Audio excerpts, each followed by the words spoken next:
Hey guys, CBtech here, and today I'm going to show you how to make an efficient melon, pumpkin, wheat, carrot, and potato farm in Minecraft. So to start off, I'm going to show you how to make a melon or pumpkin farm that's pretty efficient. Alright, so the way this works is there is a square here with water in the center, and you do it in a checkerboard fashion with plants wherever the farmland is, and it is 11 blocks wide. That includes the spot right here with the melons, and 11 blocks long. So this one's square. And then let's move on to the next one here. This one just goes in a row, and you place your farmland in a row and then put your plants on there, and the melons will grow in a row too. So this one is good for if you want to get the most melons the quickest, but it's not that efficient because if a melon grows here, all 4 of these plants will attach to it, and once a plant is attached to a melon, it will no longer grow another melon until it is harvested. So this is good if you're just standing around waiting and you need some melons quickly, and this one's just good to let go by itself, and this is much more efficient because every plant will make its own melon. So that's the 2 farms that I have for the melon and pumpkin. So yeah, you could use pumpkins. It's the same way. So that's how to do that, and let's move on to the next one. The next one is the wheat, carrot, and potato farm. It looks like this. It is, let me see, I wrote it down here, how wide it was, right here. It is 16 blocks wide from that sandstone to this chest, and it is 15 blocks from here to there. So the way this works is you have your farmland in the center going around here. You have your water underneath these blocks, and these blocks are here for a reason. So is that block. So yeah, you have water underneath this one, this one, and that one right there. So let me just fix this here. There we go. And then alright, so and then you have this water up here, which will just harvest it all for you at once, and then all the your resources will go into the hoppers and into these chests. So let me stand on here and then let the water flow, and then it destroys all of it, pushes it into the hoppers. So let's wait a second here until it all goes in, and there's only a few don't make it. See, there's some seeds. There you go, looks good enough. Let's stop the water. Okay, and then the resources should start coming around into the hoppers and into these chests.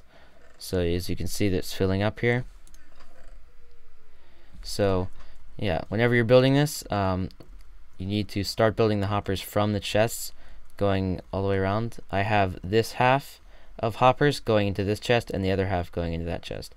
You can have them going into one chest, but it's not as efficient because the hoppers can only carry items so fast. So and you got to make sure that you have water underneath each one of these blocks here, because the farmland on the edge will dry up because it's not you have to make it a lot smaller if you want only one water source block. So that's what I did. So let's move on to the next farm.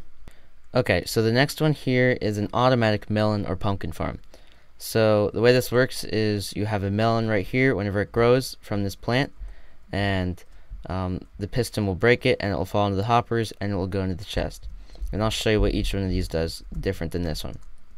So first of all, let me place a melon just like it would grow, and you can see that it pushes it in, and sometimes they break a little further away, but if you put walls around it, it's much more efficient, and the more hoppers you have around it, the more efficient it is as well. So you can see as I'm just pushing it in, and here's with a pumpkin, it just goes right into the hoppers, and you can see they all went in there. So, and the water is right underneath the piston. Let me show you that right there. So you have to have a chest right here, hoppers going around here, the piece of grass right here, the farmland with the plant on it, and then a repeater on top of the hopper right here with something to power it, this redstone torch, and then a redstone signal so whenever the melon is grown here, the redstone signal goes through the melon and out to here, which goes to the piston. And I have a 3-tick or 4-tick repeater set there, so that is a slight delay, so that the melons, whenever they break, it has time for them to fall. So over here is just a little bit different, or actually this one. It's the same thing, just that the hoppers go down. This is if you would want to connect a bunch of them, because if the hopper is right here, the redstone torch will power it and it will stop items from flowing through, so you need to go lower. Or you could go off to the side. So this is only useful for when you have a lot of these farms connected together, which I will show you in a minute. This one is the same as the others, just with a pulse that pulses twice. So when a melon grows, it just does it twice. It's a little more efficient because it can push any extra melons that didn't go in, or pumpkins. Sometimes the pumpkin doesn't go in, as you can see there, and then they all go in there. So let me show you what I did by putting a bunch of these together and how I made a big automatic melon and pumpkin farm. Okay, here's what I did with the melon and pumpkin farm, the automatic one.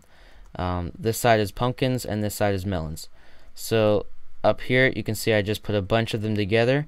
There's a row on this side and a row on this side, and there's 2 layers of each. So, and then all the hoppers are connected, but this does create a lot of lag in your world. It's not that helpful sometimes whenever I'm trying to do some redstone stuff, but it's not terrible. If you have a good computer, it shouldn't be a problem. To reduce the lag, you should probably just do water trenches instead of hoppers, because every hopper is like pushing items through, so that will cause a lot more lag. So you can see here in the melons that I have some in there since we started. As soon as I opened up this world, which was not too long ago, these were completely empty. And maybe if we watch up here for a little bit, we might be able to see some go. So let's just wait here a second.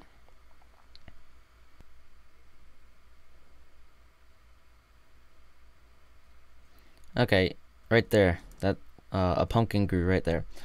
So that's what you can do with the automatic one. It is pretty efficient. I can get a lot over time. A few more have popped in there. Some went under there that we couldn't see. So that is how to build a bunch of different efficient farms in Minecraft. If you've enjoyed this video, a rating or comment will be much appreciated. If you have any suggestions for future videos, please leave them in the comment section down below. Also, don't forget to subscribe. Thanks for watching, and I'll see you in the next video.